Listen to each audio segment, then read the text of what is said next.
Hello. Okay, so I'm going to be reading Jacob Leaves Laban. Now Jacob heard the words of Laban's sons, saying, Jacob has taken away all our fathers, and what was our father's, he has acquired all his wealth. And Jacob saw the countenance of Laban, and indeed it was not favorable towards him as before.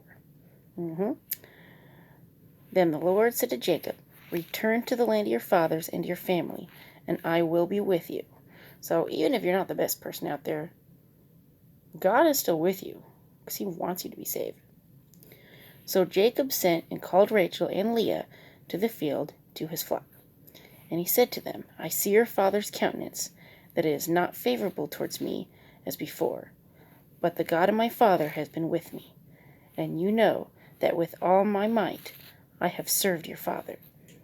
Yet your father has deceived me and changed my wages 10 times. But God did not allow him to hurt me. If he said thus, the speckled shall be your wages, then all the flocks were speckled. And if he said thus, the streaked shall be your wages, then all the flocks were streaked. So God has taken away the livestock of your father and given them to me. And it happened at the time when the flocks conceived, that I lifted my eyes and saw in a dream, and behold, the rams which leaped upon the flocks were streaked, speckled, and gray-spotted. Then the angel of God spoke to me in a dream, saying, Jacob. And I said, here I am. Back then when God spoke, they said, here I am.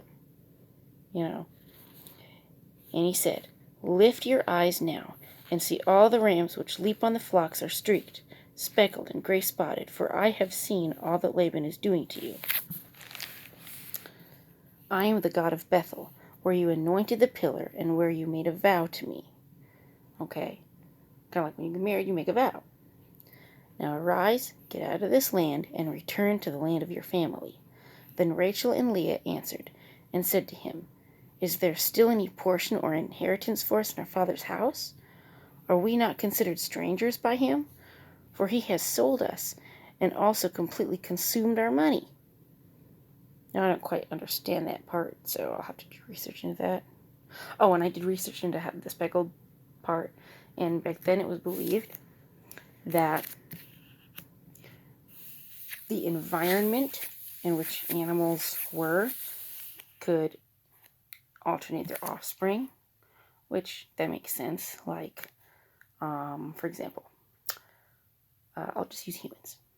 The Amish people, they virtually have no cancer. They are active. They eat nothing but organic food that they grow themselves. So they're very healthy. And then you look at most other people. We're overweight. We eat processed food. We're not healthy. Okay? So that environment makes a difference. So let me go to where I left off. For all these riches which God has taken from our father are really ours and our children's. Now then, whatever God has said to you, do it. So they have faith in their husband. I think that to a point he was a good husband. He may have deceived other people, but I think to a point he was a good husband. Then Jacob rose and set his sons and his wives on camels.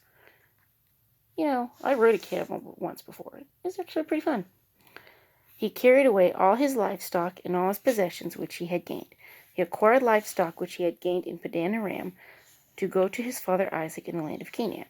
Now Laban had gone to shear his sheep, and Rachel had stolen the household idols that were her father's. And Jacob stole away unknown to Laban the Syrian, in that he did not tell him that he intended to flee. So he's just going to sneak out of there. So he fled with all that he had. He arose and crossed the river and headed toward the mountains of Gilead. And Laban was told on the 3rd day that Jacob had fled. Then he took his brethren with him and pursued him for 7 days' journey, and he overtook him in the mountains of Gilead. So it took him a week to find him. But God had come to Laban the Syrian in a dream by night. Now, God speaks to me in dreams. He told me of Ariah in a dream. He told me that Mom was going to die in a dream, the dream of the back door.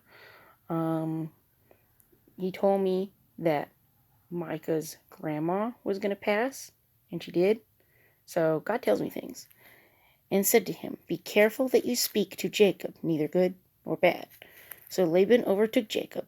Now Jacob had pitched his tent in the mountains, and Laban with his brethren pitched in the mountains of Gilead. And Laban said to Jacob, What have you done, that you have stolen away unknown to me, and carried away my daughters like captives taken by the sword? Why did you flee away secretly, and steal away from me, and not tell me? For I might have sent you away with joy and songs, with timbrel and harp. And you did not allow me to kiss my sons and my daughters? Now you have done foolishly in doing so. Now, when he's talking about his sons, he's talking about like his grandkids. So, as far as I'm aware, it is in my power to do you harm, but the God of your father spoke to me last night, saying, Be careful that you speak to Jacob neither good nor bad. Now you have surely gone, because you greatly long for your father's house. But why did you steal my gods?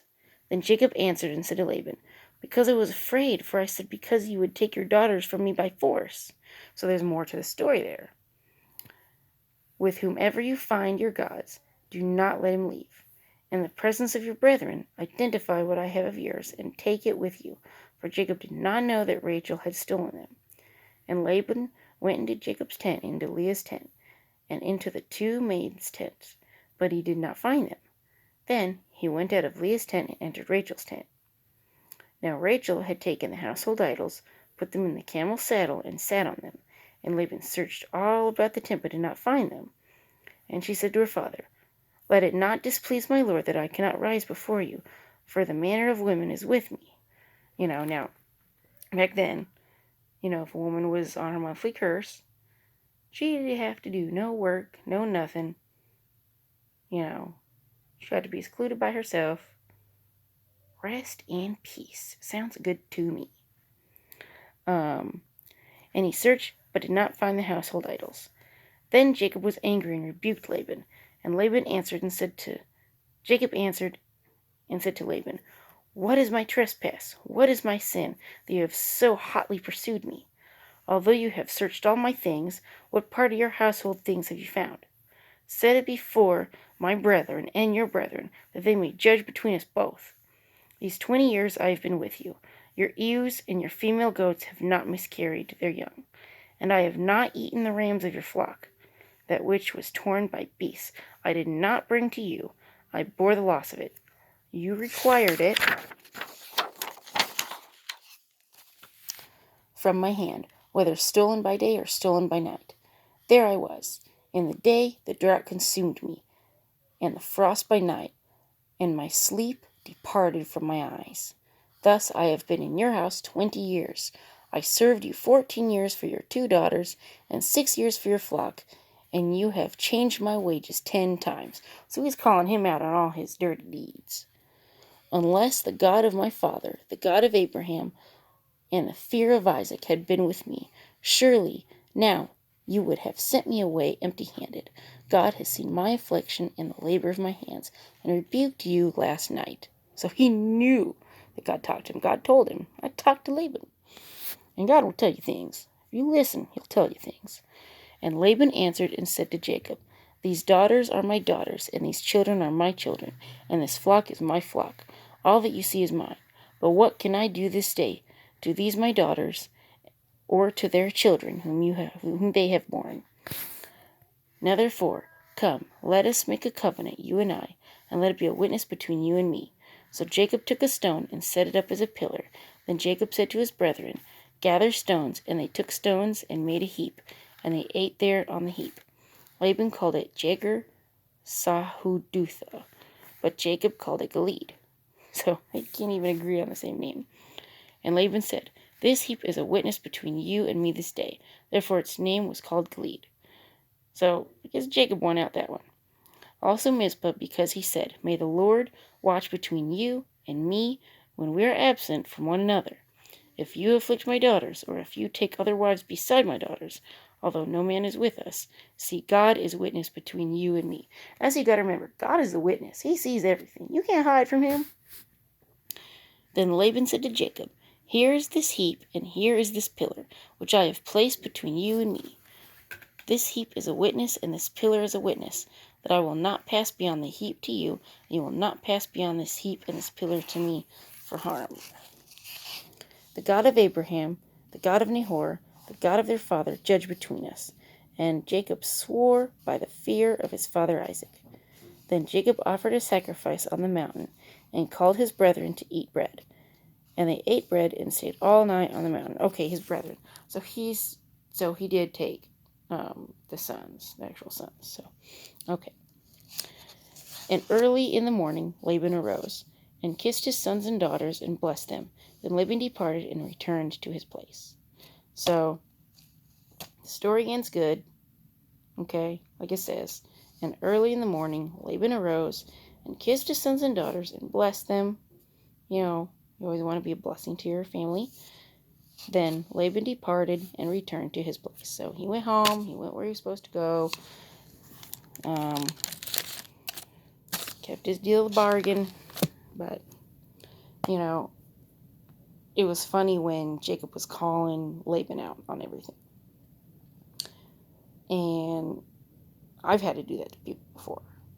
Call them out on their stuff. You know, because sometimes people think their poo doesn't stink, and it does. Pew, pew. So, anyway, let me know what you get out of that story. If it's been a blessing to you, let me know. I hope that this YouTube channel is a blessing to you. Me sharing scripture and stuff and just giving my little thoughts on it. And, you know, I'm anxious to hear your thoughts on it, what you like. So, anyway, thank you.